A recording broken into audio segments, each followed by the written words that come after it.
Well, here we are again. It's been a few weeks since I posted that initial video of my backyard aquaponics system on our quest for food independence. Promised you I'd give you another one once I had things up and running, so let's go in and check this thing out. I've actually made a few changes and tweaks to it since the last video. The first change you're going to see in the initial video, that tank right there that the fish are in, it was above ground, just sitting right on top of the ground. Now I dug a hole and buried it for a couple of reasons. One is to help keep the water at a more constant temperature because it's insulated by the ground. And another is I get more vertical space here to have more grow beds. I now have 4 grow beds on each side rather than just 3. I also want that water temperature to stay pretty constant because I'm going to use this to heat my greenhouse during the winter months. And I'll show you how to do that. I don't think we can see any fish in here. They're pretty small. There's about 100 fish in here right now. Got a couple of air stones going.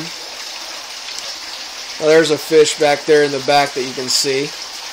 Anyway, to heat this water, we take this pump right here.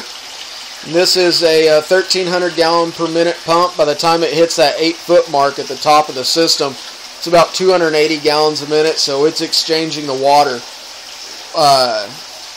in this pump or in this tank about every hour is what's happening. Anyway, these pipes, the tubing that I have coming off of it, are piped over here to this whiskey barrel. I've got about 50 feet of this tubing coiled up in here. I'm going to be composting inside this whiskey barrel. That compost, as it generates heat, will warm up the pipe. The water will run through the pipe, get warm itself, and pump right back out of the whiskey barrel and come in here to our PVC, which is piped up to the top, and we have warm water. So we'll have warm water running through the tanks, going back to the fish tank, and that's hopefully going to generate enough heat for this greenhouse. I'm going to try and climb up here without moving the camera too much and show you how this is working up top. I've got a stub right there for some future grow beds to grow in a U shape here. I'm going to add a few more in between these. But it's just PVC with some holes drilled into it. And that water just comes down here to the other end and drops to the next tank. It just does that in a series all the way down.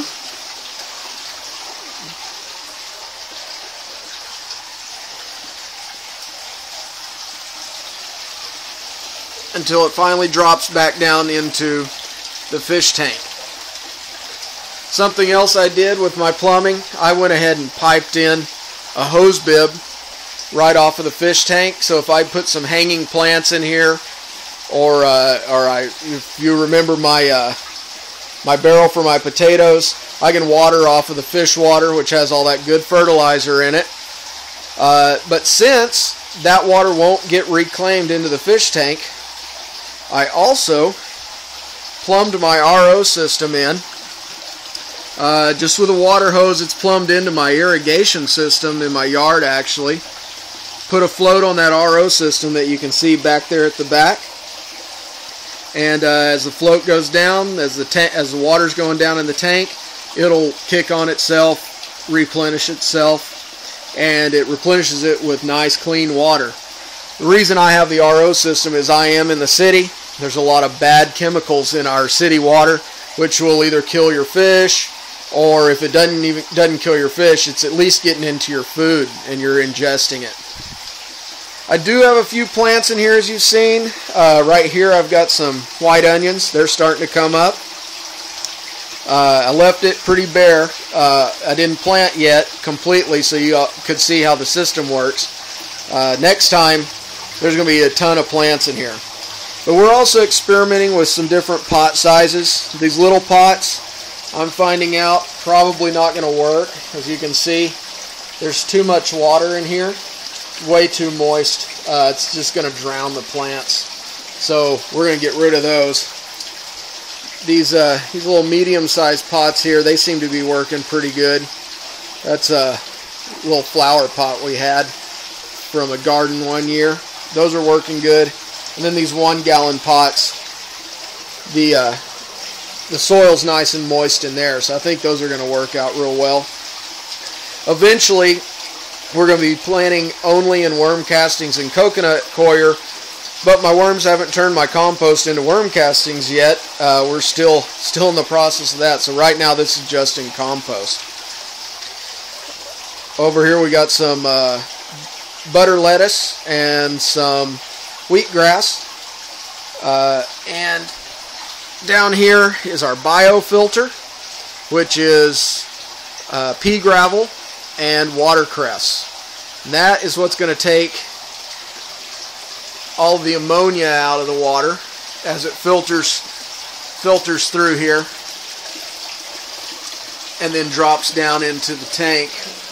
Right there, that little hump you see, that's the drain covered with screen and pea gravel, and then the water drains through there as clean water back to our fish.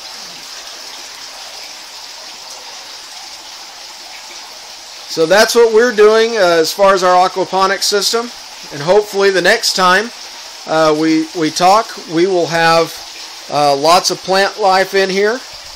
You can see here I'm getting ready to start some seed starts, and those will eventually go back into the system, and we'll have all kinds of food for you to look at and see if this thing is going to work for us or not.